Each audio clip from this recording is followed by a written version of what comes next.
So we just did re-guarding, retaining guard. So for example, let's get into the scenario where Lucas pushes me and I found a way to retain guard.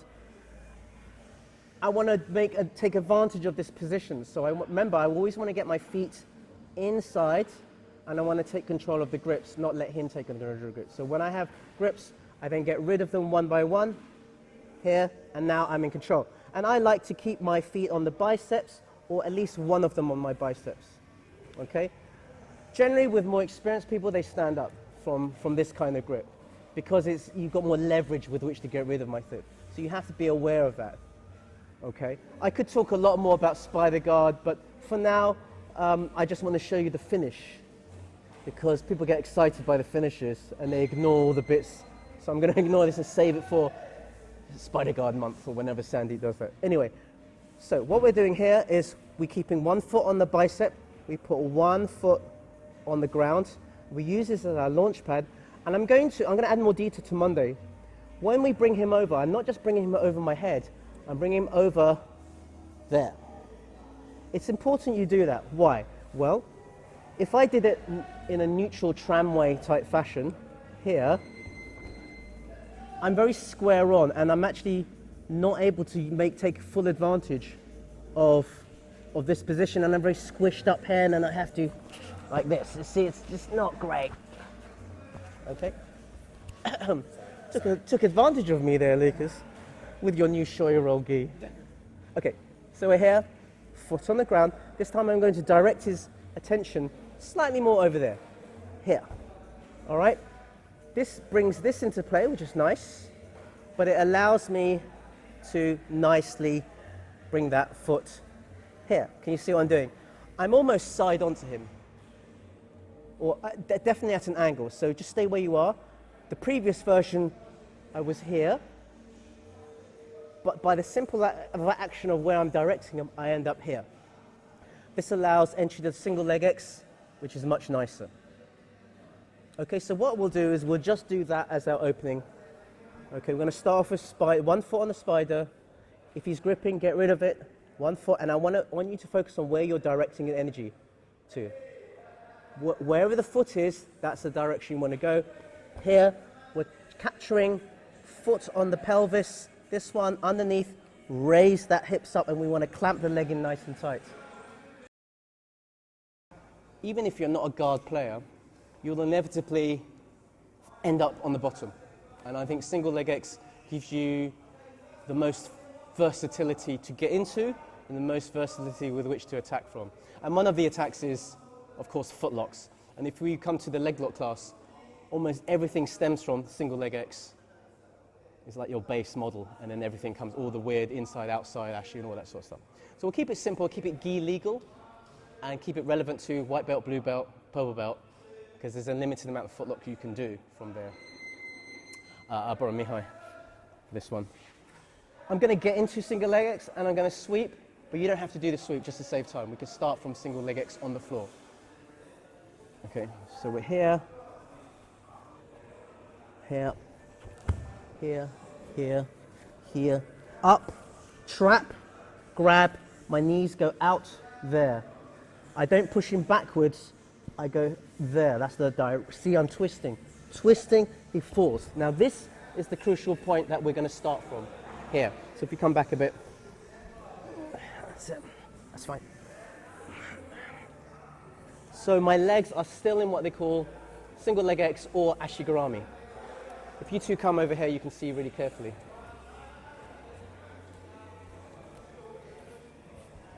So your leg entanglement discipline has to be as good as if he was standing up.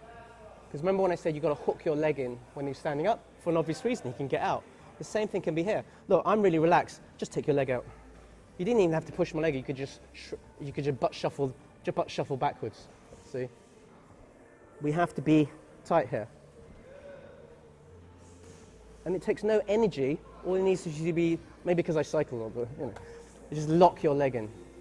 That solves you a lot of problems. Then you can take your time with this. All right? Okay. Let's go for the most basic straight ankle. Notice I haven't wrapped around yet. When I did the sweep, when I did everything, I did what we call chicken wing. That's my preference. I like it. I like to have the options available. But to get the straight ankle, I'm going to have to wrap around. So what I like to do is I move in, I put weight on, and I pop his foot over. I'm going to expose my chest so you can see what's going on. It's just here. Just like carrying up a carpet, you know. Not that you would carry carpets, but, you know, like this. An old-fashioned newspaper. Remember, leg discipline, okay? So once again, he's fallen over. My chicken wing has gone from here. I move into it, lift up, pop, and then we're here. Now, if you want to go for minimal movement, a very simple straight ankle is to what we call the guillotine grip. The guillotine grip is this. This is how you would, if you imagine a head, this time it's a foot. Just doing that. But my hip becomes involved, as do my legs.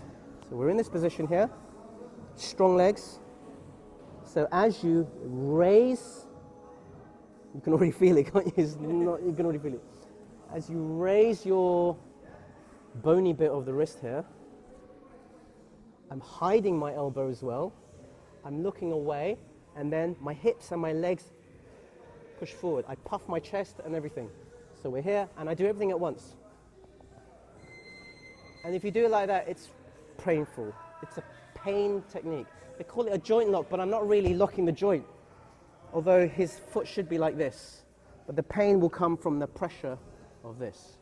So whole thing again, we're going to start from this, what we call ashi garami, or single leg X.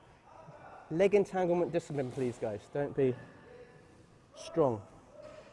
Okay? I'm chicken winging, but in order to get the loop, lift and loop. And I readjust from here. Assuming this is tight, you have a little time to readjust. I grab my own hand. See how I move back to get a little space here? Hide the elbow, everything together at once. Lift, hips and legs. What's that? Questions? No? Should be? Give it a go and I'll come around and tidy up as you go along, okay? 1, 2, 3, let's go. So everyone knows that footlock. It's like the textbook footlock. Open any textbook or IBJJF Legal, it's the first thing they teach you. Doesn't mean it's easy to defend or easy to do. It takes a lifetime of mastering, but there's less steps to it.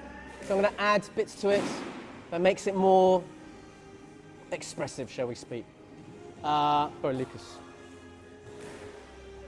Chariots of fire. Anyway, chariots of fire going on over there. Yeah. Right.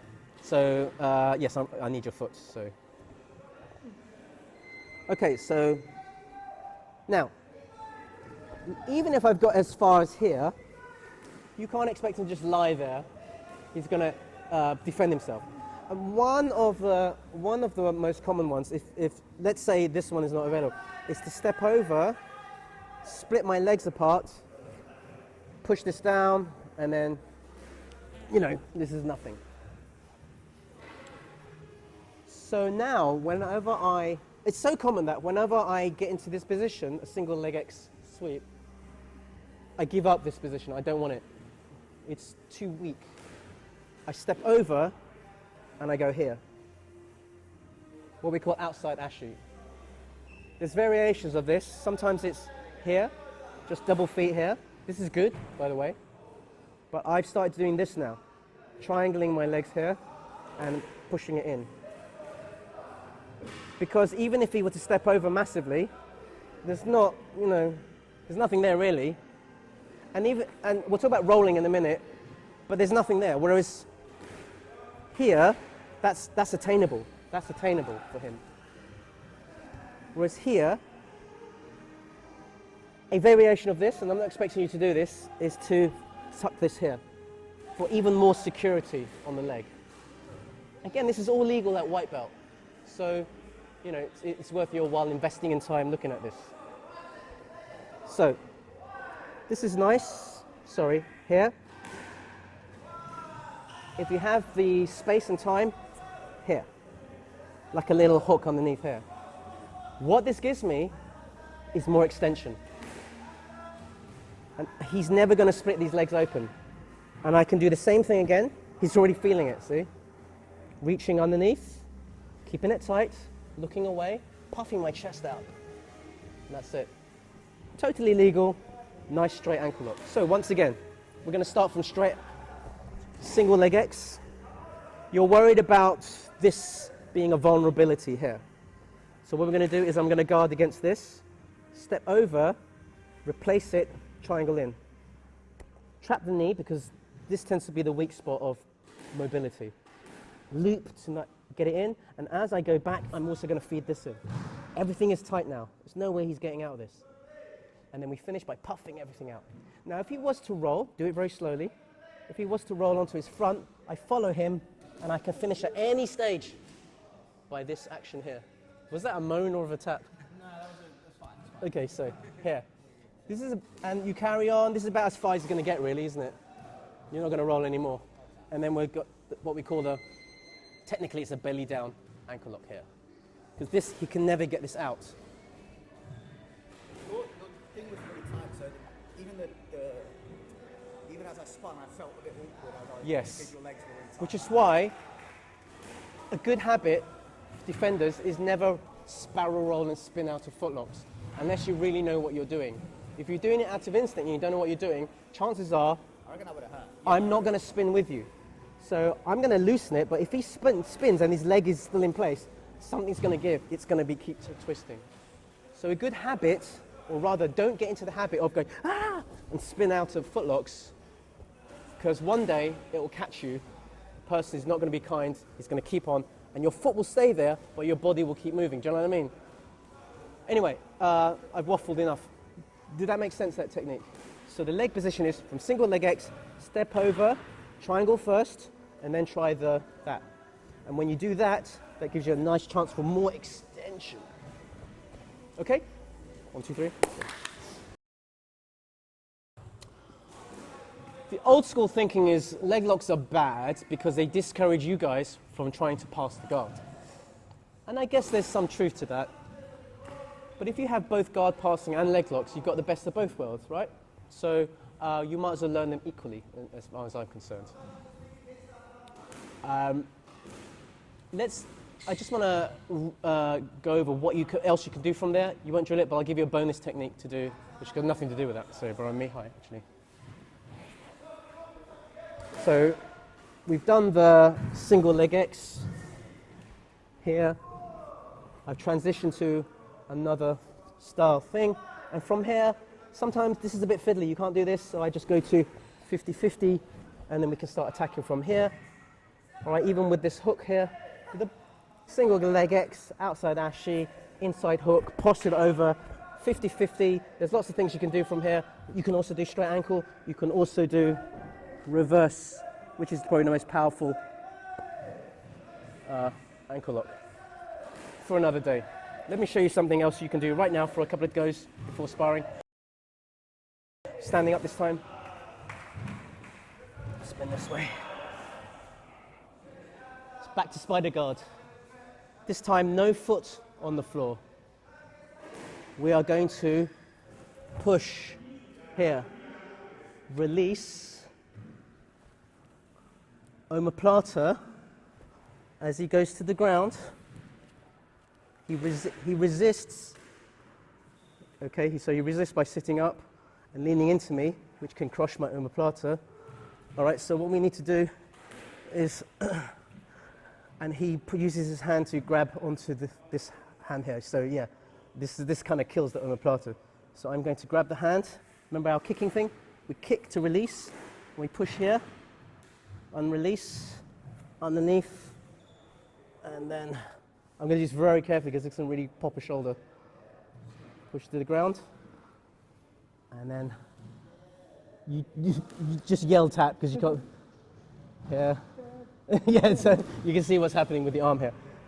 I'll give you various setups to this because that particular setup might be new for some of you in terms of doing the omoplata thing. Yeah. Okay. So spider guard. If you want to do this, this is fine. If you're used to that, but it should be from general spider guard here, which brings this arm closer to me. And if you can get as far as here, bending the arm around, that's good enough for me. Now generally they'll try and resist from here even, before you even get to the ground, and that's where you can push this up bring this around and underneath here. And what I want to do is shrimp out, which creates space here for him to kind of fall. You don't want him to fall completely before you grab the arm. Oh, he's tapping already. Now, if you want extra power, the really mean version, because some people are super flexible, I'll show you a video on WhatsApp about Michelle Nicolini who did this on Tammy Musumeci World Championship. She put a leg here and pulled. And I swear, this arm that was here was over here. She still didn't tap. Oh my goodness. Anyway, that's the thing. So how can I give this a more distilled version? If you are struggling, we can just start from omoplata, sorry, spider guard, omoplata, but your opponent has to lean into you and kind of crush you, which gives you that arm. So we're pushing here, bringing that over, directing this underneath. There is a version where you go this side. I don't find it as good. This one is more attainable. And this is like a hook, but don't let any go of anything. Very gently, guys, direct him over here where it's very hard for him to defend. Then we reach with both hands. There's no muscle groups to stop this movement. Yeah, so this is legal. All legal for you guys.